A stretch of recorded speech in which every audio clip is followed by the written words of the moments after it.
Welcome everyone to the brainstorming. This is Paras Saini. आज हम पढ़ेंगे उन फैक्टर्स के बारे में जो चाइल्ड डेवलपमेंट को सबसे ज़्यादा अफेक्ट करते हैं, सबसे ज़्यादा प्रभावित करते हैं। हेरिडिटी एंड एनवायरनमेंट, जिसे हिंदी में कहा जाता है आनुवंशिकता और पर्यावरण। इस वीडियो में हम पढ़ने वाले हैं influence of heredity and environment on child's development, मतलब बाल विकास पर आनुवंशिकता और पर्यावरण का प्रभाव।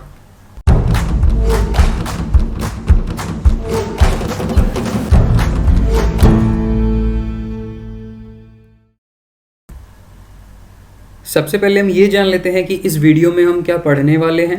सबसे पहला टॉपिक आता है हमारे पास हेरिडिटी एंड एनवायरनमेंट का मीनिंग क्या है, मतलब आनुवंशिकता और पर्यावरण का मतलब क्या है।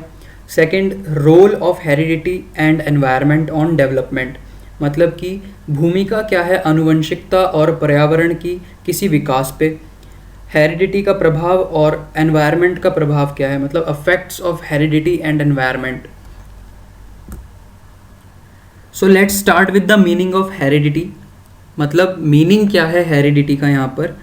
फिजिकल और मेंटल कैरेक्टरिस्टिक्स का एक जनरेशन से दूसरी जनरेशन में पास होना जेनेटिकली इज कॉल्ड हेरिडिटी। इसको एक एग्जांपल से समझते हैं। आपने अक्सर सुना होगा कि आपको कोई बोलता है आपकी हाइट आपके फादर पर गई है, या आपका आँखों का रंग आपकी मदर जैसा है। इसे ही कहा जाता है हेरिडिटी, इसे ही कहा जाता है आनुवंशिकता। मतलब एक इंडिविजुअल की खूबियाँ, एक इंसान की खूबियाँ दूसरे इंसान में पास होना जेनेटिकली, इसको कहा जाता है heredity. Now principle of heredity, आनुवंशिकता का सिद्धांत।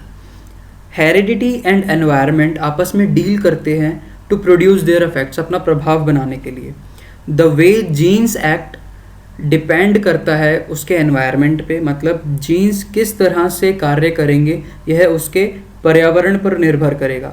For example, there is a kid, मतलब एक बच्चा है जिसके जीन्स में ही म्यूज़िक है, बट डेवलपमेंट उस बच्चे का तभी पॉसिबल है जब उसे उस तरह का एनवायरनमेंट मिलेगा, उसको अपॉर्चुनिटीज़ मिलेंगी उस एनवायरनमेंट में।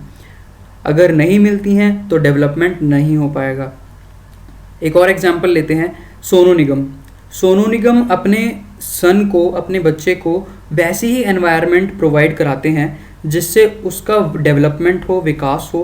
Because due to heredity, music की जो खूबी है वो सोनू निगम से उनके सन में गई है, and eventually he will be a good singer. इसे कहा जाता है हेरिडिटी। हेरिडिटी और एनवायरनमेंट का इंटरेक्शन। तो जैसा भी हमने जाना, हेरिडिटी का मतलब क्या है, ट्रेट्स का एक जनरेशन से दूसरी जनरेशन में ट्रांसफ़र जेनेटिकली। बट ट्रेट्स या विशेषताओं को दो पार्ट्स में और डिवाइड कर रखा है, जिन्हें कहा जाता है फिजिकल ट्रेट्स और मेंटल ट्रेट्स। फिजिकल ट्रेट्स के अंदर इंक्लूड होते हैं आपके height, body structure, shape of the different parts of body, heart trouble and diabetes, baldness, asthma etcetera. और मेंटल ट्रेट्स में मतलब मानसिक विशेषताएं जो जेनेटिकली आपके अंदर आती हैं वो इंक्लूड होते हैं इंटेलिजेंस, बुद्धिमत्ता, memory power, interest, talent, cool headed nature, मतलब शांत स्वभाव वाला। जैसे आपके पेरेंट्स आपके कोई शांत स्वभाव का होगा तो वैसे ही आपके अंदर भी ये क्वालिटी होगी। और गुस्से वाला भी, जैसे आपके पेरेंट्स में किसी एक में गुस्सा होगा तो आपके अंदर भी ऑब्वियसली आएगा। यहाँ एनवायरनमेंट से मेरा मतलब है जो लिखा हुआ है ऊपर, role of heredity and environment in development. Role of heredity तो आपने भी समझ लिया कि फिजिकल ट्रेट्स और मेंटल ट्रेट्स, बट एनवायरनमेंट यहाँ पर क्या है।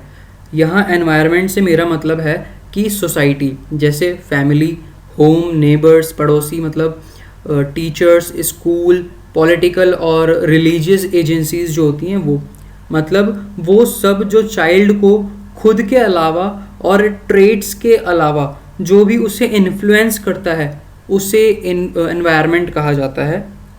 So both heredity and environment together play an important role in the formation of human nature. Now let's talk about effects of heredity, मतलब आनुवंशिकता का प्रभाव। इसको पॉइंट्स में समझ लेते हैं। सबसे पहला पॉइंट जो हमारे पास आता है वो है फिजिकल कैरेक्टरिस्टिक्स। यहाँ हम लुक्स की बात कर रहे हैं, फिजिकल फीचर्स की बात कर रहे हैं, मतलब दिखता कैसा है कोई, मीन्स फिजिकल कैरेक्टरिस्टिक्स को इनहेरिट करना जेनेटिकली, मतलब कि शारीरिक विशेषताओं का एक पीढ़ी से दूसरी पीढ़ी में transfer. For example Saif Ali Khan और उनका जो बड़ा बेटा है वो बिल्कुल एक तरह दिखते हैं, एक जैसे दिखते हैं वो, due to those physical traits, उन फिजिकल ट्रेट्स के ट्रांसफ़र की वजह से।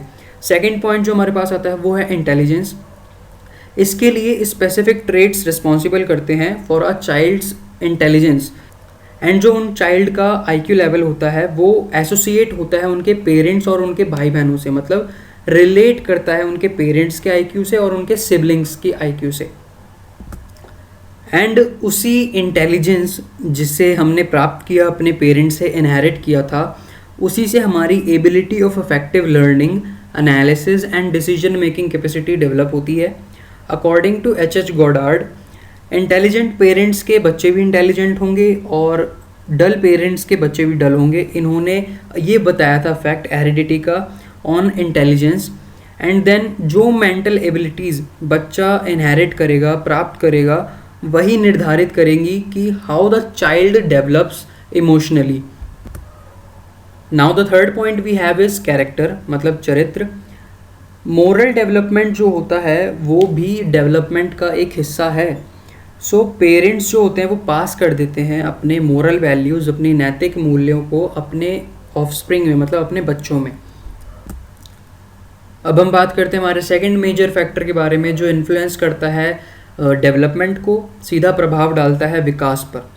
एनवायरनमेंट वर्ड फ्रेंच वर्ड से बना है एनवायरन, जिसका मतलब है टू सराउंड, मतलब वो सराउंडिंग या परिवेश जिसमें हम लिविंग बींग्स रहते हैं एंड वो हमें अफेक्ट कर सकता है, उसे कहा जाता है environment. Human beings are surrounded by air, water, mountains, rivers etcetera, मतलब जो ह्यूमन बींग्स हैं वो घिरे हुए हैं उस परिवेश में है जहाँ हवा, पानी, पर्वत, नदियाँ एट्सेट्रा ये सब मौजूद हैं, एंड ये सभी मिलकर एक एनवायरनमेंट बनाती हैं।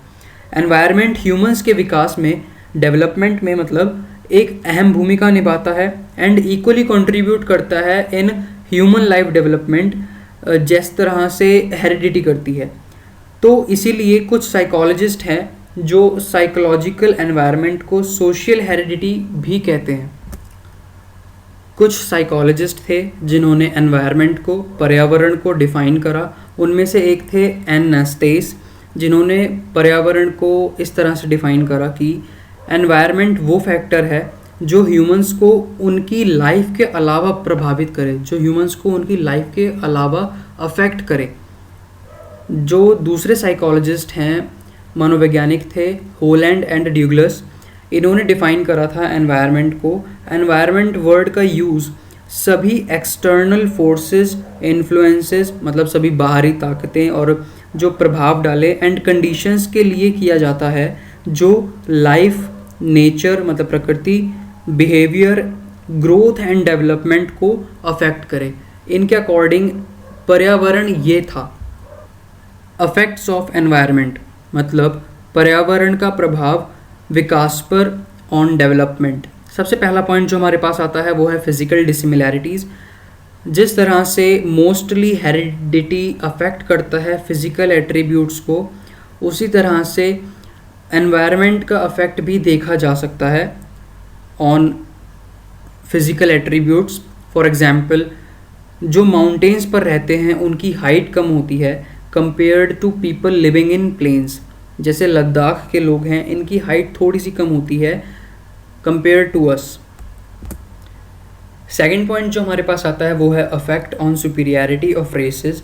इसका मतलब ये है कि कुछ जातियाँ, कुछ रेसेस हैं जिनके अंदर एनवायरनमेंट, पर्यावरण के बेस पर इंटेलेक्चुअल एबिलिटीज़ सुपीरियर मानी जाती हैं। अगर एक महान लीडर के बेटे को किसी इनकम्पैटिबल एनवायरनमेंट में छोड़ दिया जाए तो ऐसा माना जाता है कि वो अपने फादर की तरह ग्रेट नहीं बन पाएगा। Third point we have is affect on personality. मतलब पर्सनैलिटी डेवलपमेंट ज़्यादा डिपेंड करती है एनवायरनमेंट पे देन हेरिडिटी फैक्टर्स। कोई भी एक इंसान एक बेहतर ह्यूमन बीइंग बन सकता है अगर उसको एक प्रॉपर एनवायरनमेंट दिया जाए तो। एंड ये फैक्ट की बात है कि पर्सनैलिटी चेंज होती हैं due to difference in environment. For example, Newman, Freeman and Holzinger psychologist थे 3, जिन्होंने एक एक्सपेरिमेंट कंडक्ट कराया जिसमें 20 पेयर ऑफ ट्विंस को डिफरेंट एनवायरनमेंट में रखा गया। उन्होंने ट्विंस में से एक को रूरल एरिया में शिफ्ट कर दिया एंड दूसरे को अर्बन एरिया में बड़े होने के लिए भेज दिया। अर्बन एरिया वाले को proper facilities, proper cultural and social facilities provide की गई।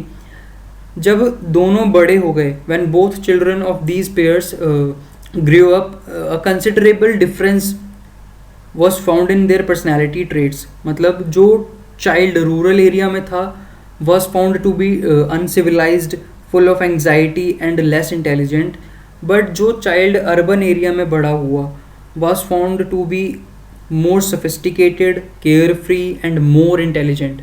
इस तरह से हम देख सकते हैं इस एग्जाम्पल से कि किस तरह से due to the difference in environment personality change हुई ट्विंस की भी। Affect on mental health, psychologist Gordon थे, इनका एक नज़रिया था। इन्होंने ये कहा था कि मेंटल ग्रोथ स्लो हो जाती है उस ह्यूमन बीइंग की जिसको एक प्रॉपर सोशल और कल्चरल एटमॉस्फेयर ना मिले। तो उन्होंने एक स्टडी कंडक्ट करी जिसमें उन्होंने रिवरीन एरियाज़, मतलब जो कोस्टल एरियाज़ पे रहने वाले बच्चे होते हैं, उनके ऊपर स्टडी करी, जिसमें उन्होंने पाया कि वो बहुत बुरी हालत में थे, was bad away from good effects of society, जिनको कोई सोसाइटी का एक अच्छा एनवायरनमेंट नहीं मिला था, कभी अपॉर्चुनिटी नहीं मिली थी ग्रो होने की या डेवलप होने की। The study revealed that these childrens mental development was also hampered due to their environment.